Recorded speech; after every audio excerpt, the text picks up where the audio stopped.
Welcome back, ladies and gentlemen. Hope you're excited 'cause today we got another very exciting video. Today we're going to be going over 5 NHL players that are off to hot starts and their young cards are going up as a result. This will not be a list in a particular order. This is just 5 guys that are off to really good starts, and I think it's worth highlighting and keeping a close tab on what their prices do over the course of the season. I really appreciate if you guys smash the like button on this video. If you're new to the channel, make sure you slap that subscribe button. We're over 1,000 subscribers strong now. Make sure you join in on the fun. Comment down below what other players are off to hot starts that I didn't mention in this video. Of course, I'm only mentioning 5 today. This is not the top 5 in the league or anything. These are just 5 guys that have really risen in card value, and all the numbers I got here are from Sport Card Investor, so shout out to them. All right, kicking things off with number 5. Once again, these aren't in any specific order. I want to talk about Jack Hughes because Jack Hughes got off to that insane start at the start of the year. I'll probably use him in the thumbnail of this video too, so that's another reason to talk about him first. And of course, he's injured now, so his cards have dipped down a bit. We will take a look at his pricing graph in just a moment, but first I want to discuss the injury. His cards, I think, have dipped down a bit because of his injury, and I don't think it's all that serious. By the sounds of it, it'll be a 2 to maximum 4-week thing. I think that's a good time to buy the dip because I think Jack Hughes is a true superstar in this league. He looked absolutely spectacular early on in the season. I think the Devils are definitely a playoff team, and once they get into the playoffs, if they go on a run, Jack Hughes will be at the center front of it, and I really like Jack Hughes as an overall superstar in this league. At the time of his injury, Hughes was leading the league in points with 20 points in 10 games. 2 points per game, absolutely insane start. We'll see if he can pick up right where he left off when he comes back from that injury. We'll have to wait and see on that front. So now I have up on screen, courtesy of Sport Card Investor, not sponsored or anything, but I use their app sometimes. And this graph is the last 30 days of Jack Hughes' PSA 10 Young Guns.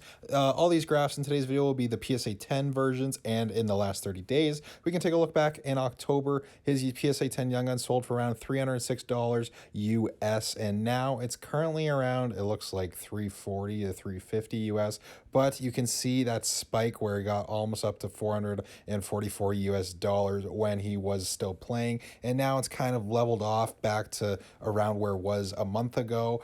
And I think this is a good buying opportunity. I do. I think there's a chance he could spike up again at some point in the season. He got off to that really hot start. I think there's a chance he can get back there. We just have to wait for his injury to heal and for him to return. Now, the next guy I want to talk about might also be a Hughes. We're going to also talk about Quinn Hughes, defenseman of the Vancouver Canucks. The Vancouver Canucks look great. The hype train is real. The Hughes for Norris chants are real.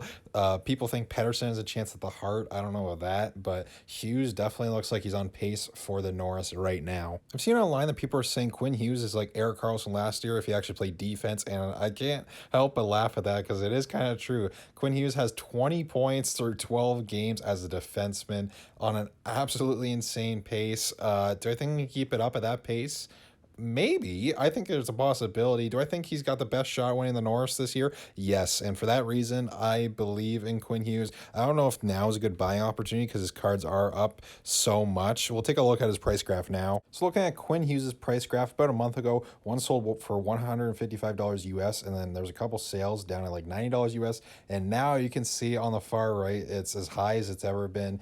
Oh, well, in the last month at least, at $220 US. One just sold for, it looks like. And honestly, I think there's a chance that keeps rising. I also think there's a chance that could fall off. Well, obviously, it's either going to rise or fall off. I don't think it's going to plateau at $220. Yeah, honestly, Quinn Hughes is a tough one for me. You could sell if you do have a Quinn Hughes PSA 10. I think it's a decent selling opportunity, but you could also buy Quinn Hughes because I think he's definitely the front runner for the Norris. But who knows with Vancouver? They have a rocky history. It's basically whether or not do you think Vancouver is going to fall off, or are they going to keep up this good play and make the playoffs? Speaking of the Vancouver Canucks, we're going to talk about another Canuck, and a lot of what I just said about Quinn Hughes is also going to apply here to Elias Pettersson, who's been off to a fantastic start. The franchise centerman of this team, the heartbeat of this offense, Elias Pettersson, has been off to a tremendous start. And do we think it's going to continue? I think so. I think Pettersson's going to keep up his scoring at this rate. Maybe not, but we'll wait and see. Taking a look at Pettersson's stats, they look very similar to Jack Hughes. He's got 21 points in 12 games, and I think the Canadian market definitely helps these two with Quinn Hughes and Elias Pettersson and all the hype around Vancouver. Pettersson, I think he's one of the more underrated players in the NHL, and I think the hobby is seeing that. I guess Vancouver's had a lot of negative attention these past couple of years, so it's finally nice to see them getting some positive attention and see some of their cards going up for a change. As you can see, Pettersson's Young Guns sold for around 160 US about a month ago, and now it's up to like 230, 225 ish. And I think he can keep that price for the remainder of the season. I don't think Pettersson's got a shot at the Hart really. I don't know if Vancouver can go on a playoff run. We haven't seen them in the playoffs in quite some time. Honestly, Pettersson, I'm not really buying. I would consider selling, but honestly, I don't know. Vancouver's hard to read. It depends on your confidence in the Canucks, and I guess the Canadian market helps, but overall, the Canucks, I'm still going to be hesitant to really buy their cards, but I really like Quinn Hughes' shot at the Norris, so I'm in on Hughes, and Pettersson, I'm iffy. The next guy on this list is someone that I think gets overlooked a ton, even in hockey cards. His prices are pretty low for how good he is. He's a superstar in this league, and he doesn't get talked about nearly enough. Is Mikko Randon of the Colorado Avalanche. He's got off to another good start. He had a spectacular season last season, and his cards did go up during last year, and they went back down in the offseason, and now they have started to go up again. Obviously, in hockey cards, the reason Random stuff's not valued too great is because people would rather collect McKinnon stuff. McKinnon, he's Canadian. McKinnon, he's a superstar in this league. He's probably a top 3 player in this league, and Randon's probably, what, top 10, maybe top 20, and people would just rather collect McKinnon, and that makes sense. So I understand why Randon is undervalued, but his cards are getting some love early on in the year. Just looking at these numbers, it's crazy to think that Jack Hughes' Young Guns PSA 10, just one of them sold not too long ago for 450 USD or whatever it was, and Mikko Randon last year put up 105 points, the year before 92, and this year so far he's put up 17 points in 11 games, and his cards are nowhere close to that. Now, obviously, Randon and Hughes are different players. I would rather have Hughes cards, of course, because Jack Hughes is younger. He's the franchise guy. Randon, not the franchise guy. That's McKinnon, and that's why I think his cards aren't worth near as much. You can see about a month ago, one sold for 110 USD approximately, and recently one sold for a little under 170 USD. So his cards have increased about 50%. So that's a pretty good jump. I think Randon's cards will continue to go up as the season goes along. He's shown he's a consistent superstar. His cards just kind of go up and down as the season goes because not a lot of people talk about him. I think Colorado could definitely go on another playoff run this year. And yeah, I'm buying Randon. I wouldn't sell right now because I think his cards are only going to keep going up because he's just a consistent player. That's my opinion at least. And yeah, overall, I like Rantanen, and I'm excited to see what he can do this year.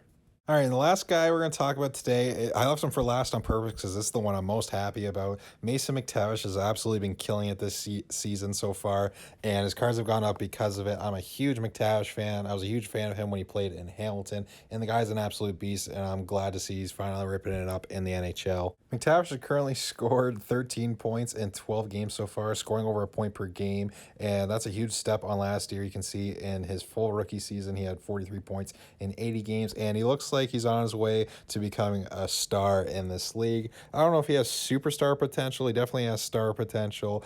So I don't know how crazy his Young Guns cards could go, but they have definitely gone up so far. As you can see, his Young Guns sold for around 69 US dollars about a month ago, and one sold recently for a little under 120 USD. Now, do I think McTavish is a buy or a sell? I think it depends. If you think the Ducks are going to go on and make the playoffs, then maybe you can buy. I think he's a long-term buy, but I think it's also a good time to sell right now because I don't think the Ducks are going to keep it up. I think the Ducks could definitely fall off and miss the playoffs. So if you want to sell McTavish now, go for it. Maybe buy it again in the offseason, get a little bit of a gain. I don't know, just an idea. I like McTavish long-term, so I might be buying some still. So yeah, ladies and gentlemen, that was 5 young guns that are trending so far in the 2023-24 NHL season. Let me know down in the comments below who I didn't talk about that is hot and trending in the NHL right now. I know Alex DeBrincat was another one I considered talking about. Let me know if you guys want me to do this as a monthly video, like every month, take a look at 5 young guns that are trending. I think that could be kind of fun. We'll see how this video does. Let me know down in the comments below. Smash the like button on this video. Really helps me out in the YouTube algorithm. Make sure you subscribe to the channel. That always helps. And yeah, make sure you follow us over on Instagram at ArcSportsCard. Thank you all so much for watching today's video. Take care, everybody. Have a good one.